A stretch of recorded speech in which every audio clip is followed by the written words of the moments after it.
Captain Morgan is one of those very successful global spirits brands. What would you say are the reasons for its success? I think we've latched onto a very specific and global consumer insight. Let's face it, young guys are pretty much the same all the world over. They're not overly complicated creatures.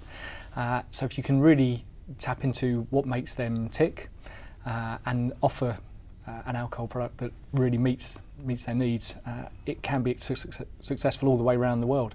And that's what we're finding. The very simple, straightforward model, it will work whether it's in South Africa or in Canada or in Latin America.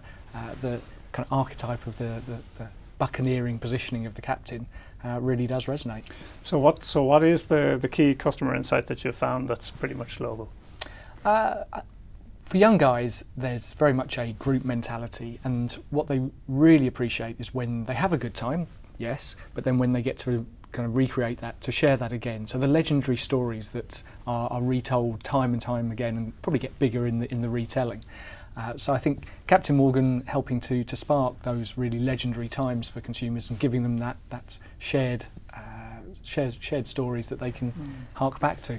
Did you use a lot of kind of market research techniques to get that kind of insight, or how did that insight and that knowledge develop? We do have a very strong research function, and in fact their status is elevated. They are very much the planning department rather than the research department. So they do research with consumers in a variety of different and interesting ways, but actually their mission is to do the least amount of the most powerful research rather than just relying on it to always kind of get to the answer. So they are very much our right-hand men and women within the marketing team, and they will be the voice of the consumer to make sure it never gets lost. So yes, having a strong planning function, I think, really does help Diageo get to those penetrating insights. Yeah. And what kind of research specifically do you use to get those insights?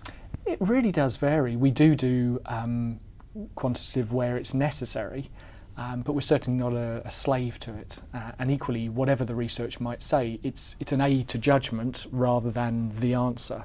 But I would say that the majority of the research we do will be qualitative, and it might be the usual kind of focus groups. It might be actually going out and the brand teams really getting under the skin of what the consumer's life really is, whether that's done through video diaries, through social media, or actually going out and spending time with them in the on-trade or in the supermarkets. Yeah, that kind of ethnographic approach, I think, gives you almost a better picture of the ultimate consumer, doesn't it? I think so, and it's even easier these days with the technology that's available. Right.